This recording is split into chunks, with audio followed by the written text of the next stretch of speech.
Tantor Audio presents The Coincidence of Coconut Cake by Amy E. Reichert. Narrated by C.S.E. Cooney.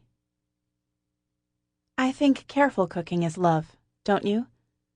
The loveliest thing you can cook for someone who's close to you is about as nice a Valentine as you can give. Julia Child. Chapter 1. Lou hoisted up her gown and winced as she tottered across the parking lot. The sparkly 4-inch heels had looked so pretty in the box, but they felt like a mortar and pestle grinding each bone in her foot. She missed her green Crocs. Lou plucked at the tight elastic, squeezing her under the sleek black dress her fiance, Devlin, had given her. He walked 5 steps ahead of her, so she scurried to catch up. Overstuffed truffle and foie gras sausage, Lou said. Devlin's face crinkled in confusion. What? It's a new dish, inspired by how I feel in these clothes, maybe served over brown butter dumplings. Lou tilted her head, visualizing the newly formed meal. Devlin frowned at her and sighed. She wilted at the familiar reaction. I'm sorry. It helps distract me. His features softened as he looked at her. You'll be fine. You look stunning. Lou gave a feeble smile, stepping into the soft, yellow light of the Milwaukee Country Club's foyer, the cushy patterned carpet springing back with each step. Black and white pictures adorned the buttery walls, telling the club's upper crust history. Many showed eager young men in white standing behind wealthy gentlemen in funny pants. Hunger for something more burned in the young men's eyes. Lou understood. Lou turned toward Devlin, looping her arm through his. You didn't need to ship me off to the salon all day, or spend so much on this dress. She smoothed the fabric over her hips, the snug undergarments matching the tightness in her stomach. She wore a floor-length, black strapless column of jersey with matching elbow-length gloves. Simple, elegant, and too expensive. It's my gift to you. You never pamper yourself. He shrugged his shoulders. Get used to it. The future wife of a prominent attorney should enjoy a little spoiling. How am I supposed to top all this for your birthday? For starters, you'll make your grandmother's amazing coconut cake. I'll tell you the rest later. He winked. Devlin smiled down at her, and Lou's breath caught a little in her throat. He looked dashing in his tuxedo. Its classic lines fit his athletic frame, giving him an air of latent power and manliness. The faint smell of cloves lingered around him. His thick, dark hair offset his crystal blue eyes, her very own Disney prince. He set her bejeweled arm on his and resumed their progress into the crowd.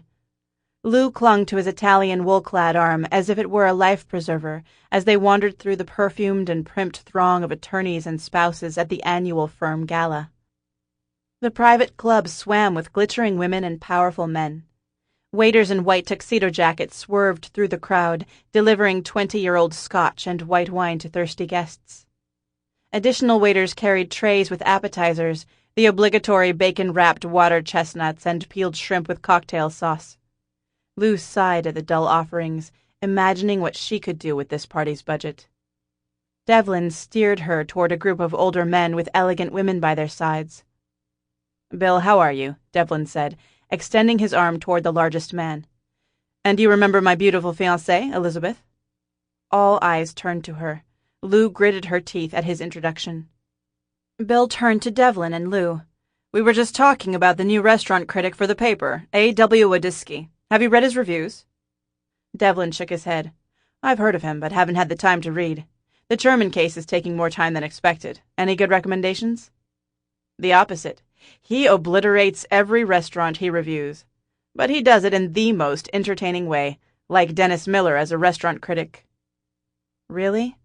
Lou faked indifference, biting back the real commentary she wanted to share about such arrogance. He hasn't ever given a positive review. I've even heard a few of the restaurants he reviewed had to close. I don't buy that, said Devlin. No one review could close a restaurant that was good. It could if they were struggling to begin with, Lou said softly, frowning. She opened her mouth to continue, but Devlin nudged her with his elbow. She nodded, and stayed silent as the conversation flowed back to clients and billable hours. Lou flicked open her rhinestone-studded clutch and pushed a button on her phone. No new messages. She closed the bag. A waiter appeared with drinks for the group. Lou looked at his name tag, then into his face and said, "Thank you, Tyler." He startled a little, then nodded in acknowledgement. Lou smiled.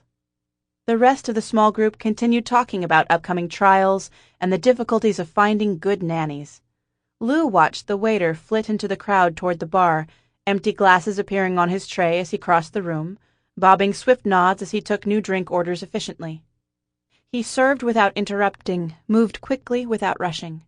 Lou had turned to follow him when she felt a tap on her arm.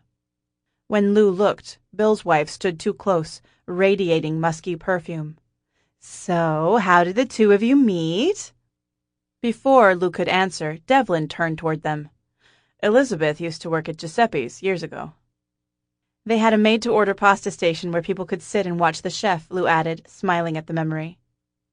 "I was there for a lunch meeting, but they canceled last minute, so I sat at the counter in front of this cute little cook." Devlin put an arm around her shoulders. "I came back every day that week." Devlin looked down at Lou and smiled. On Friday, he left a single red rose in his business card with a tip. "She called the next day, and soon she'll be my beautiful bride." "Beautiful, and she can cook," Bill said. "No wonder you closed the deal." "I always close." Devlin wrapped her arm around his and said, "Excuse us. I see Susan and I need to ask her about a deposition she did for me." He guided Lou away, merging into the crowd and toward the French doors. "I'm going to hit the restroom before dinner starts. I'll meet you at the table?" Lou turned and eased open the 6-paneled bathroom door with her gloved hand, letting the silence melt some of her tension. In the tiny room, doubling as a bathroom stall, Lou struggled, realigning her undergarments to their original positions, trying to get her emotions under control. Devlin didn't understand what her restaurant meant to her. He seemed to think he was rescuing her from a life of hard labor, a life his mother endured as she worked 2 waitressing jobs to feed and clothe her academically gifted son. She touched her ring, a pristine rectangle like an ice cube that could melt into nothing. She tried to find comfort in Devlin's symbol of love for her. She shimmied her hips to slither the dress into place, picked up her purse, and left the sanctuary. As she scrubbed her hands, a slender young blonde emerged from another stall and joined her at the sink. Lou smiled at her in the mirror and said, "Don't you hate having to use the ladies' room in these outfits? I feel like the Incredible Hulk in Catwoman's bodysuit." The fresh-faced girl looked startled and tilted her head to one side. She must have been a summer intern, eager, ambitious, and idealistic. She wore a simple black cocktail dress accented with a pearl necklace and matching earrings, the uniform of the young and preppy. There were a dozen like her at the party, all with chin-length hair, minimal makeup, clutching small bags containing lip gloss and too many business cards. Probably not a superhero fan. "Are you Mr. Pontellier's fiance?" The young woman squinted her eyes, emphasizing her question. "Yes, I'm Lou." She extended her unclad hand toward the pretty girl. "Oh, I thought your name was Elizabeth." "It is, but all my friends call me Lou. Devlin prefers Elizabeth." Lou half smiled and shrugged her shoulders. "I'm Megan." She shook Lou's hand, but instead of releasing after the appropriate number of pumps, Megan pulled Lou's hand closer, examining the skin. Lou looked at the shiny scars dotting her pale hands and forearms. It looked as if a makeup artist had been testing for the perfect shade of pinky red. "Occupational hazard." Lou pulled her hand back. "What do you do?" Megan's face looked curious.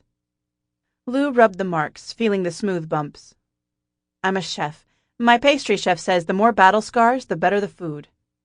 "You must be the best chef in the city. It must be nice to come to events like this and get waited on for a change." "You'd think." Lou's grin shook a little, the muscles tired from too much forced use. Her purse buzzed, and she almost sighed out loud with relief. "Excuse me." Lou rushed out of the bathroom, pulling her phone from her purse. Devlin waited in the hallway holding a wine glass. She held up a finger while answering the phone and walked outside, Devlin following her. "What's up?" she said. "Need to be rescued?" said the confident voice of Sue, Lou's sous chef and best friend. Lou looked up at Devlin, cringing as she observed his tapping foot and raised eyebrow. Not yet. Something wrong? No, just checking in. I know how much you love those events. I thought we could fake a catastrophe if you wanted to get out. I'll survive. At least the company is good. The lawyers and their spouses are good company. How much have you had to drink? Not them. Devlin. Lou smiled at him as he pointed back to the building. Really? Lou sighed. I gotta go. Text me later to know how the rush goes. Bye. She slid her phone back into her purse and turned to Devlin.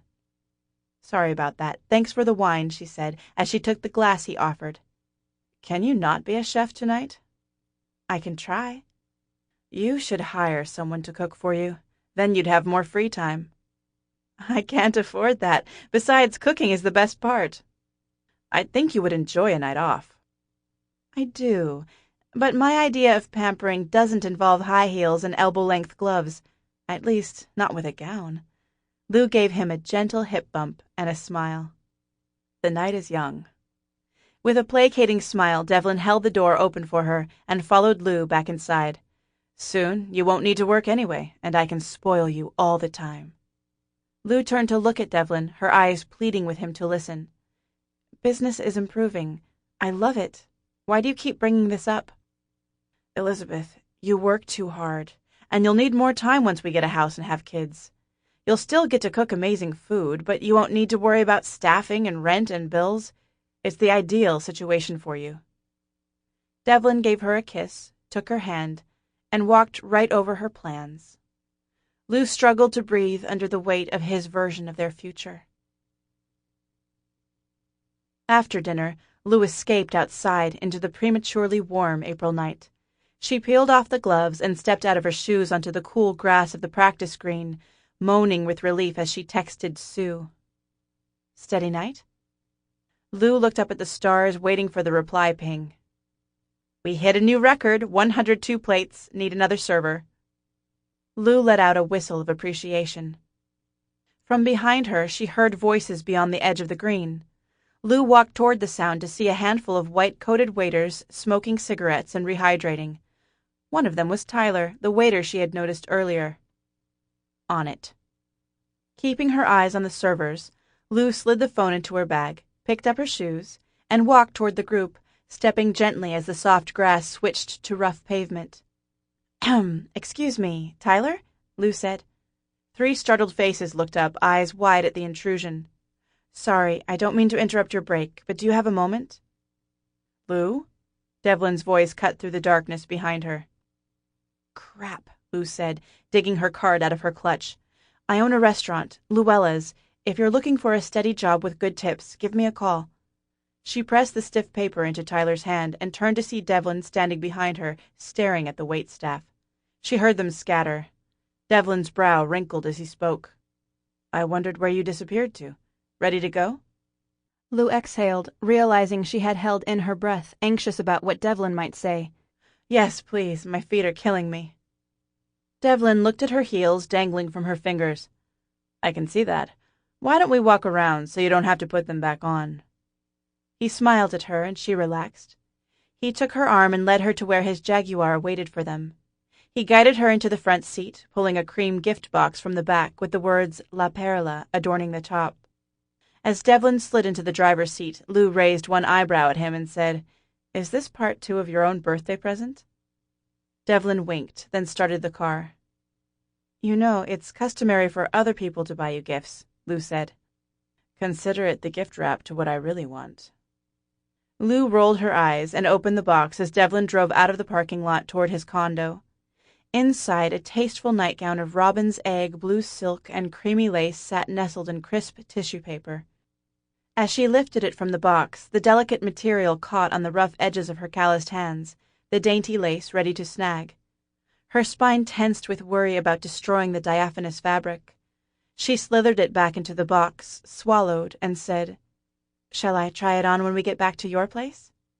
Devlin pointed his chin toward the box. Look on the inside of the lid. Lou's eyebrow rose in question, but she flipped the lid over to see a key taped inside. A key? To what? My place. I already have a key. Devlin exhaled in frustration. "I know you already have a key," Devlin said. "I'm trying to ask you to move in with me, and doing a piss-poor job of it. I don't want to wait until we're married, Elizabeth." Lou swallowed and set the lid back in place. "Maybe we can save the nightie until I move in. Leave it at your place until then?" Lou asked. Devlin smiled, certain of his success. Lou licked her lips, trying to unglue them from her suddenly dry teeth.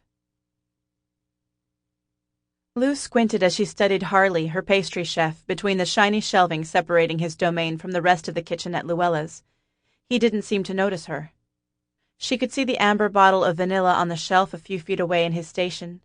She took a step closer, watching Harley's back, squinting at the glare of fluorescent lights off stainless steel. The whir and snick of Harley's mixer kneading bread dough broke the silence. Another step. Another step. She reached her hand toward the vanilla. Whir, snick. Whir, snick. Just a few more inches. Almost there. Just an inch more. Harley spun when Lou's shirt started to ring. He saw Lou's precarious position and shook his head, denying her. With a sigh, Lou fished the phone out of her bra and put a smile on her face. "Happy birthday, handsome. You're up early." She turned her back to Harley, looking out the front of the gleaming kitchen. "So are you," Devlin said. "I was planning to leave a message. I figured you were still sleeping." "I have vendors coming early today," she lied. "Fine. You're still planning on getting out early tonight." "Unless it gets busy, I should be over by 10. Is that okay?" "Not until 10. I wanted more time to celebrate with you. Can't you leave that restaurant earlier?" She could practically hear his puppy dog eyes over the phone. Lou tapped her finger on her lip and considered revealing the imminent visit she had planned, but any desire to appease him was outweighed by her excitement to witness his shock when she showed up in a few hours with the cake. Nothing beat cake for breakfast, especially early surprise birthday cake. "Sure." "Great. Can you get my dry cleaning, too?" Lou sighed. "I don't know if I'll have time." "Please, for my birthday." Sure." "You're the best." "I love you, too." Lou stuffed the phone back into her shirt and returned to her mission. Now was her chance, as Harley layered fragile phyllo dough into a strudel hunched in concentration. At over 6 feet tall, heavily tattooed, with teddy bear brown eyes and a rumbly voice, he was more like Jolly Green Giant than Hell's Angel, but Harley protected the vanilla like a mama bear. Lou tiptoed toward the shelf, keeping one eye on him, the other on her target. She needed this cake to be spectacular, so she needed the best vanilla, Harley's. He knew a guy who knew a guy in Mexico who made small batches. It was the most potent vanilla she'd ever tasted. She'd seen him mark the sides so he could tell if anyone used it. As long as his back stayed to her. "No," Harley said without turning. Lou dropped her hand.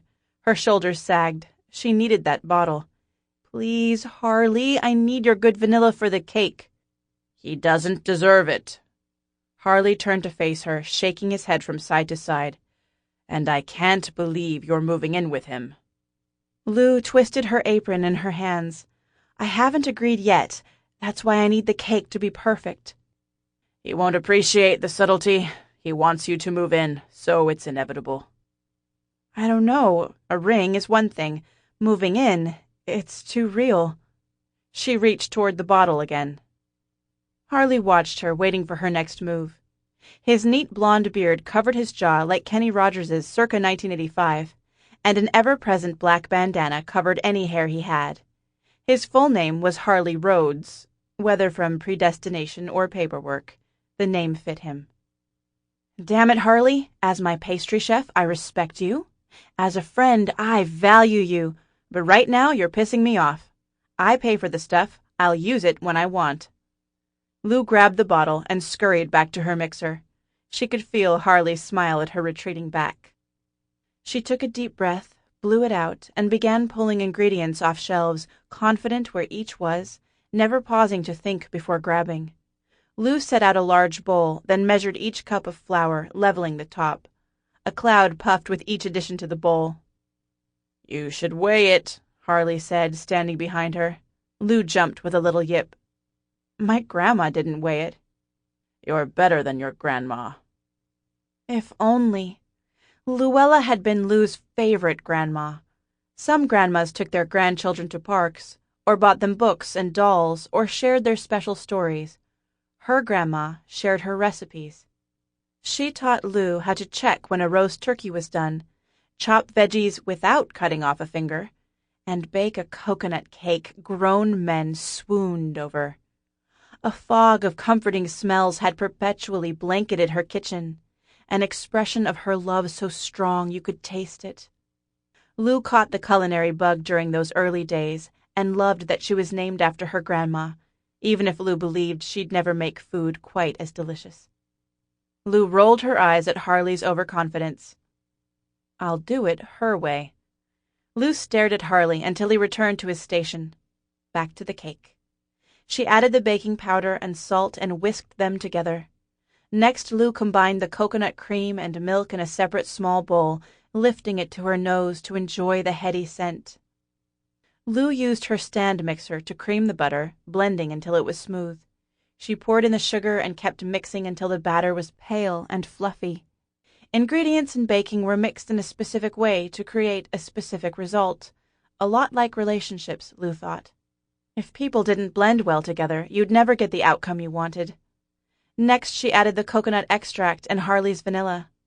Before capping the vanilla, Lou dabbed a little behind her ears as if it were Chanel No. 5. She added the flour and coconut mixture, a little of each at a time, to the butter mixture. The key to a light, delicate cake was to not overmix.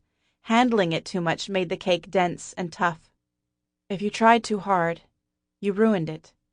She wanted Devlin to understand and love the restaurant as much as she did, but every attempt to involve him ended in anger and silence. Too much mixing, Lou thought. She looked into the bowl. The perfect mix. At least she could get this right. Lou divided the cake batter into the pans and carried them to the baking ovens. Harley heard her coming. Turn back around, he said. Harley, I need to bake them. It's bad enough you wear my vanilla-like perfume. You can't use my baking ovens, too. Technically, they're my ovens.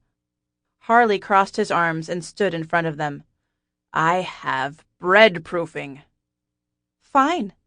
Lou stomped back to the main cooking line and put the cakes into the small, yellow-doored oven behind the grill station. This was the oven she used when a dish needed roasting or braising, not quite as precise as the baking ovens, but it'd do. After all, her grandmother had never used a fancy oven. She walked the dirty bowls to the sink, using her finger to scoop up leftover batter, closing her eyes to fully experience the balanced flavors. Not too sweet. Plenty of coconut, but not so much you couldn't taste the vanilla. Perfect. Grandma would be proud. You want in on this? Lou held out the bowl. Harley walked over, took a fingerful, and dabbed it on his tongue. And? Asked Lou. Should have used the scale. But Lou could see a faint smile on his whiskers. As his hand reached for another sample, she pulled it away. Then no more for you. She set it by the sink and walked away, but saw Harley sneak the bowl back to his corner. With the cakes baking, Lou made some breakfast for the two of them. She slapped a few slices of bacon on the heated griddle. Sizzling started immediately, and the scent of rising coconut cake mingled with the smoky salt of bacon. Heaven! She buttered day-old baguettes to toast, then cracked a few eggs for breakfast sandwiches. Now some cheese. Brie? Emmental? Smoky onion cheddar. The sounds of her cooking bounced around the empty restaurant like a Super Bowl, reminding her of where she was and why. She still couldn't believe Luella's was hers, that she'd mustered the guts to open it. If Sue and Harley hadn't promised to work for her, she never would have done it. Going it alone was never an option. Each month she felt a thrill of shock when her balance sheet squeaked into the black. The profits were tiny, but they existed. After over a year of hard work, it looked like Luella's just might make it. Standing at the sink to eat breakfast, Lou drained 2 cups of coffee laced with enough sugar and cream to make a dessert. She set her dishes in the sink for the dishwasher just as the timer dinged. Heat blasted out when she opened the oven. The sweet smell of coconut saturated her nose. The cakes glowed with golden perfection, tender to the touch. Perfect. She had made 4 rounds, so that if she screwed up 2 taking them out of the pans, she'd have backup. Besides, her staff would devour the backup cake during prep. While the cakes cooled, Lou made the frosting. More softened, unsalted butter, more fresh coconut milk, just enough to make it spreadable, powdered sugar, and more of the precious vanilla. So creamy and decadent, Lou used her finger to scoop out a ping-pong ball-sized glob. After frosting the cake and sprinkling on toasted coconut for a little crunch, Lou glanced at the clock. The little hand hovered by the 7.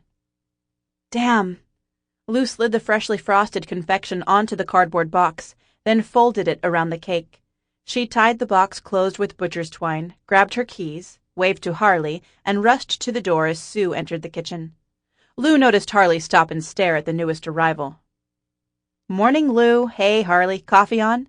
Sue said in his direction, avoiding eye contact. Eyeing the box in Lou's hands and sniffing the vanilla and coconut-scented kitchen, she finished braiding her long red hair. She always wore 2 braids while cooking. If things got really hot, she'd tie them on top of her head in an overexcited Pippi Longstocking look. Lou smiled at Sue's no-nonsense greeting. "Yep," said Lou. "Gotta go. I've got to run some errands before I surprise Devlin with his cake. He's expecting it tonight, but I thought a pre-work birthday party would be a nice treat. I'll be back later. The backup cake is by the coffee. Dig in." Then Lou leaned in to whisper, "Let me know what Harley says." "Sure thing." Sue walked out to the coffee station, then, with a mouthful of cake, added, "He doesn't deserve you, Lou." But Lou rushed out the front door toward the corner, purse in one hand and cake in the other, eager to surprise her fiance. Chapter 2. Al Waters stood at the corner of St. Paul and Milwaukee streets, a crisp white note card in one hand, irritation on his face, and the wind at his back. The snow-white thick paper had 2 imperfections: blue-gray engraved initials D.P. in the bottom right, and a suggestion. "Mr. Witty, consider visiting Luella's at 320 St. Paul Street." In response to such a succinct directive, Al had made all the arrangements so A.W. Witty could dine incognito at Luella's tonight. Right now, he just needed to find the bloody place. 306, 312, 320. Here it is. On the back of the card, he scrawled, "Hours, S, T through H, 5 to 10, F and S, 5 through 12. Al studied the entrance. He liked to scout restaurants before dining to see what they looked like without the hustle and bustle of other patrons as a distraction. Through the window he could see a woman with ginger braids near the kitchen doors. The chef, most likely. Luella's, dull name, probably a grandmother, thought Al. He looked at the menu posted in a small bronze-framed box to the right of the restaurant's entrance. His mouth grimaced at the laundry list of ordinary French dishes. The review practically wrote itself. Al shivered and headed back toward Milwaukee Street, scowling at the chill wind whistling between the city buildings, a contrast to the bright blue sky above him. He remembered seeing a Starbucks a few blocks away and could use a hot cup of tea, even from there. As he walked into the crowded coffee shop, the caffeinated air slapped him in the face. Coffee had no subtlety. It was bitter at best, mud from a rubbish heap at worst.